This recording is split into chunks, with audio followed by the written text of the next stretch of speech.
Hello, all you UK coin collectors out there, and welcome to the United Kingdom coin world. And we are looking at the 1 shilling coin from the United Kingdom from 1949. And obviously, you've noticed we're looking at two different 1 shilling coins, and they both say 1949 on them. And this was one of the things that the old 1 shilling coins did, and that is they would have the English crest and the Scottish crest on them. So let's start with the Scottish crest right here. And you see that it is a kind of crouching lion.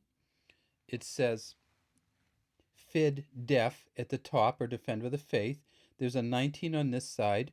The lion holding the scepter and a sword. Here's the scepter, here's the sword, and a 49 on the other side.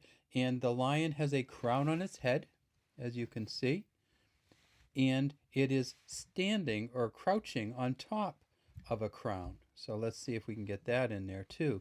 And so there's a crown underneath it, and then we see the shield here and the shield here. Oddly enough, that is the, as you know, this is the thistle shield, so there's for Scotland. And then we see the English shield over here. And then, of course, we see the crown down here at the bottom. At the very bottom of the coin, it says 1 shilling. And, of course, both of these coins have George VI on them. So it says George VI, DG, by the grace of God, BR Omn Rex, or King of all Britons. And the BR, it's Brittonns, I believe, and essentially the King of all Britannia. We see that it has a kind of toothed outer rim, and it has a reeded edge to it. It is these coins were made from 1949 to 1951. And you say, well, geez, it seems like he was around longer than that. Well, he was, but before 1949, of course, we had India. And in 1948, that was the last year of the India being part of the British Empire. And India got its independence in 1948. And so what they had to do was take off this thing here, which says Ind Imp, which meant, of course, that George VI was the imperator, or the king of India. And because he was no longer the king of India, they took the 1948 coin and they changed it, took off the Ind Imp, and put just the Fid Def across the top. Now, we don't want to ignore this coin, and this, of course, is the English 1 shilling. And we see that it has the same stuff on the top. It has the Fid Def, has the 19 separated by the lion and the 49.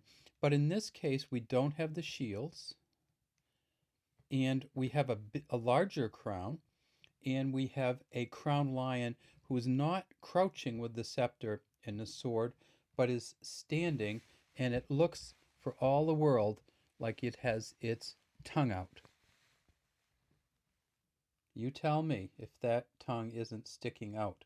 And there's the crowned lion, and look at this beautiful tail that comes up. Now, something that's really interesting about this coin is the engraver. And for those of you who do other Commonwealth country coins, you'll note the name of this engraver, because the engraver on the back was none other than George Kruger Gray. And you're going, well, George Kruger Gray, you mean the guy that did KG on the Canadian maple leaf coins? Same guy. George Kruger Gray was the engraver of the Canadian maple leaf. He also engraved both of these reverses on the 1 shilling coins. Now, how many did they make? Well, that's an interesting question. We assume that they made half of each.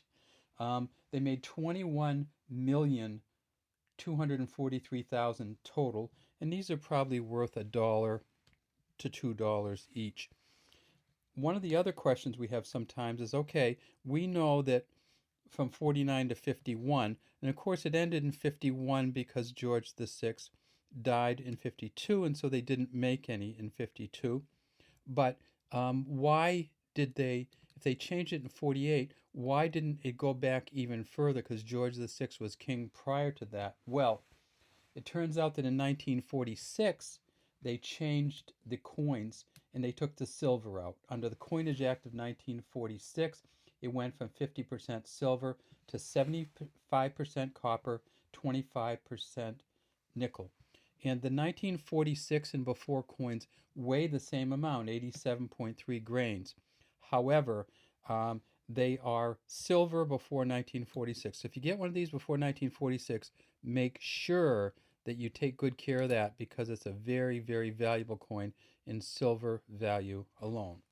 All right, that's all we have today from the United Kingdom Coin World Coin Channel.